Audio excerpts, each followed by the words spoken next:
നമസ്കാരം. Welcome to Geetha's Bhakti ഗീതം. One day one ശ്ലോകം.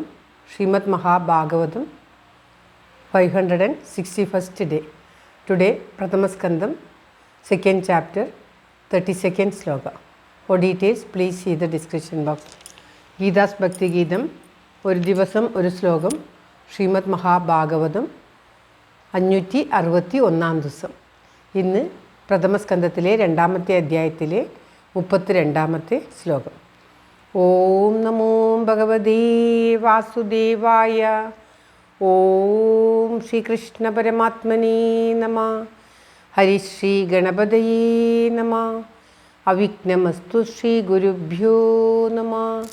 ഓം തത്സത്.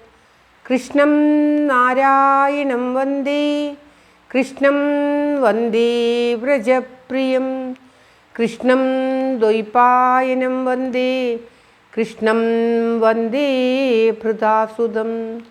ശ്രീപരമാനന്ദനാഥനായി അദ്വൈതദീപമായി, മോക്ഷേക്ഷു വൃന്ദമന്ദാരമായി, കാരുണ്യവാരിധിയായി വിഭൂദേശനാം നാരായണൻ മമ മന്ദത മാറ്റണം. ഓം തത്സത്. ഓം. ശ്രീമദ് മഹാഭാഗവതം പ്രഥമസ്കന്ധത്തിലെ 2ാമത്തെ അധ്യായത്തിലെ 32ാമത്തെ ശ്ലോകം. യഥാ ഹ്യവഹിതോ വഹ്നിർ ദാരുഷ്വേകസ്വയോനിഷു നാനേവ ഭാതി വിശ്വാത്മാ ഭൂതേഷു ച തഥാ പുമാൻ.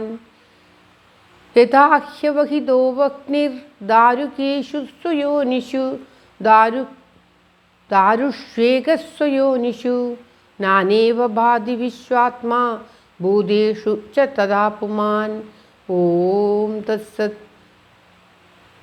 പറയുകയാണ്, ബഹുരൂപനായിട്ട് വാസുദേവൻ നമ്മൾ കാണുന്നത്, ബഹുരൂപനായിട്ടുള്ളത് എല്ലാത്തിലും കാണുന്നതും ആ വാസുദേവനാണ് എന്ന് സമർത്ഥിക്കുകയാണ്. എപ്രകാരം എന്ന് വെച്ചാൽ, എല്ലാറ്റിലും അഗ്നി ഉണ്ടെങ്കിലും എല്ലാ കാഷ്ടങ്ങളിലും സർവത്തിലും അഗ്നിയുണ്ട്. എന്നാൽ അത് ആ ഓരോ വസ്തുവും ജ്വലിക്കുന്നതിനനുസരിച്ച് അഗ്നിയിൽ വ്യത്യാസമുണ്ടാകും. ഒരു നല്ല ഉണങ്ങിയ ചന്ദനക്കട്ട കത്തുന്നത് മാതിരിയായിരിക്കില്ല ഉണങ്ങിയ ചപ്പുകൾ കത്തുന്നത്. ചപ്പിലും അഗ്നിയുടെ ഇതുണ്ട്, ആ ചന്ദനക്കട്ടിയിലും ഉണ്ട്. എന്നാൽ രണ്ടും ജ്വലിക്കുന്നത് വ്യത്യസ്തമായി. രണ്ടിലും അഗ്നി തന്നെയാണ് ഉള്ളത്. രണ്ടും ജ്വലിപ്പിക്കുമ്പോൾ ജ്വലിക്കുന്നത് വ്യത്യസ്തമായിട്ടായിരിക്കും. അപ്രകാരം വ്യത്യസ്തമായിട്ട് ജ്വലിക്കുന്നത് പോലെ തന്നെ എല്ലാ വസ്തുക്കളും ഭഗവാനാൽ സൃഷ്ടിക്കപ്പെട്ടതാണ്. എല്ലാ വസ്തുക്കളിലും ആ ഭഗവാനുണ്ട്.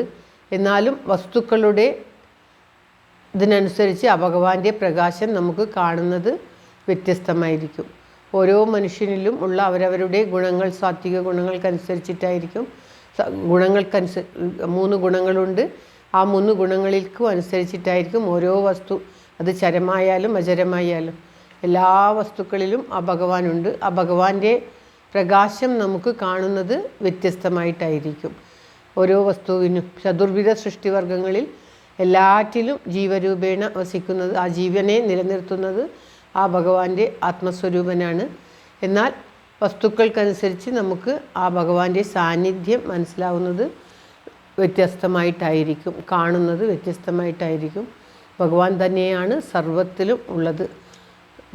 സ്വയോനിഷു എന്ന് പറഞ്ഞാൽ തൻ്റെ ഉൽപ്പത്തി സ്ഥാനമായ, ദാരുഷു എന്ന് പറയുന്നത് കാഷ്ടങ്ങളിൽ, അതായത് എല്ലാ വസ്തുക്കളിലും വയ്ക്കപ്പെട്ടിരുന്ന ഏകവഗ്നി, അതായത് ഒരേപോലെയുള്ള ആ അഗ്നി എപ്രകാരമാണോ വ്യത്യസ്തമായിട്ട് തോന്നുന്നത്, തഥാ അപ്രകാരം തന്നെ വിശ്വാത്മാവായിട്ടിരിക്കുന്ന, സർവാത്മാവായിട്ടിരിക്കുന്ന ആ പുമാൻ എന്ന് പറഞ്ഞ പുരുഷൻ ഭൂതങ്ങളിൽ നാനാ ബഹുരൂപങ്ങളായിട്ട് കാണപ്പെടുന്നു, അല്ലെങ്കിൽ ഭാതി ശോഭിക്കുന്നു.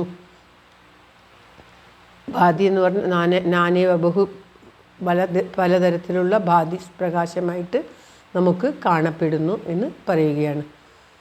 ആ ഭഗവാന്റെ സാന്നിധ്യം എല്ലാറ്റിലുമുണ്ട്.